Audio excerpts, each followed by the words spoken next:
1 जनवरी 1983 ये वो तारीख थी जब पाकिस्तान में पंजाब के शहर मुरीदके में एक बच्चा पैदा हुआ।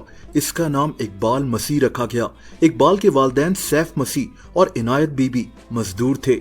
ये लोग बेहद गरीब थे। इनका गुजारा बहुत मुश्किल से होता था। 1986 में सैफ मसीह अपने बड़े बेटे की शादी करना चाहता था, लेकिन इसके पास शादी के लिए पैसे नहीं थे और तभी सैफ मसीह ने एक आदमी से 600 रुपए का उधार ले लिया।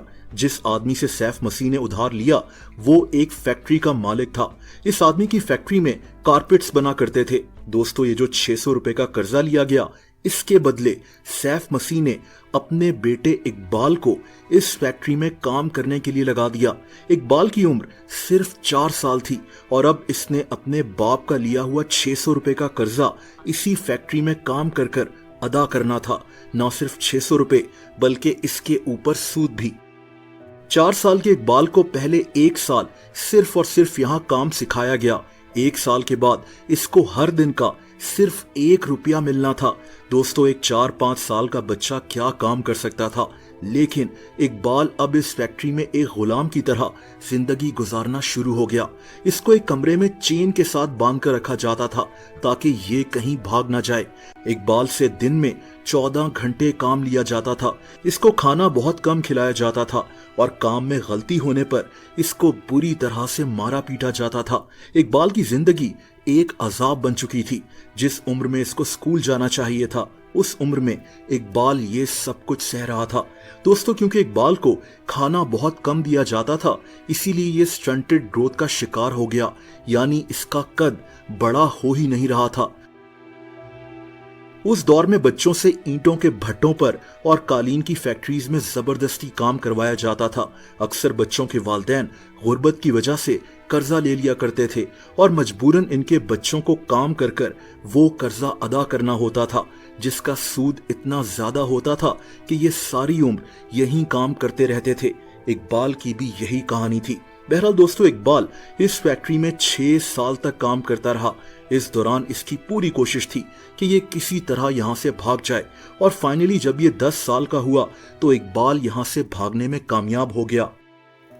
दोस्तों, उन दिनों पाकिस्तान की सुप्रीम कोर्ट ने ऐसी जबरदस्ती की मजदूरी को गैर कानूनी यानी इल्लीगल करार दे दिया था। इकबाल ये बात जानता था।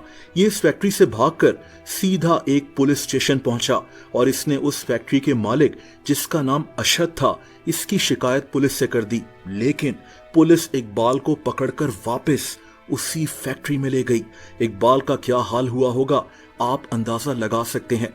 लेकिन इसके कुछ दिनों के बाद इकबाल एक दफा फिर से यहां से भागने में कामयाब हो गया। दोस्तों, उन दिनों एक इदारा होता था, बॉन्डेड लेबर लिबरेशन फ्रंट। इस इदारे ने एक स्कूल खोला हुआ था जो ऐसे बच्चों को तालीम देता था जिनसे जबरदस्ती मजदूरी कराई जाती थी। इकबाल ने इसी स्कूल में पढ़ना शुरू कर दिया और 4 साल का कोर्स सिर्फ 2 साल में कंप्लीट कर लिया। इकबाल अब चाहता था कि ये दूसरे बच्चों की मदद करे जो जबरदस्ती ऐसी फैक्ट्रीज और ईंटों के भट्टों पर काम कर रहे हैं। ये एक वकील भी बनना चाहता था ताकि इन बच्चों की मदद कर सके। इकबाल की कहानी बहुत ज्यादा मशहूर हो गई। इस बच्चे ने तकरीबन 3000 पाकिस्तानी बच्चों को ऐसी जगहों से निकालने में मदद की। इसको दुनिया भर में इनवाइट किया जाने लगा। 1994 में इसको रिबॉक ह्यूमन राइट्स अवार्ड भी दिया गया। इस सारे अरसे में बॉन्डेड लेबर लिबरेशन फ्रंट ने इकबाल की बहुत मदद की। वही इदारा जहां इकबाल ने पढ़ाई भी की थी। इस इदारे को एक आदमी एहसानुल्लाह खान चला रहा था। इकबाल मसीह अब एक हीरो बन चुका था, लेकिन इस कहानी का एंड अच्छा नहीं हुआ।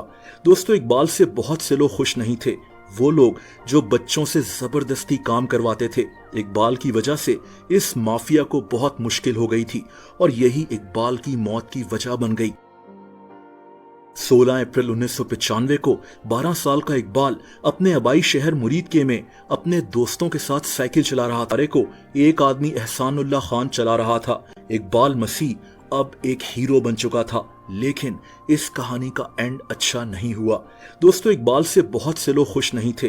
वो लोग जो बच्चों से जबरदस्ती काम करवाते थे।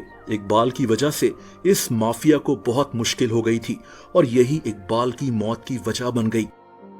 उम्मीद है आपको मेरी ये वीडियो ज़रूर पसंद आई होगी। आपसे ये गुजारिश है कि अगर आपने मेरा चैनल सब्सक्राइब नहीं किया, सब्सक्राइब कर दें और अगर आपको वीडियो पसंद आए तो उसे लाइक ज़रूर कीजिएगा। आज के लिए इतना ही, मिलते हैं अगली वीडियो में। अपना ख्याल रखिएगा।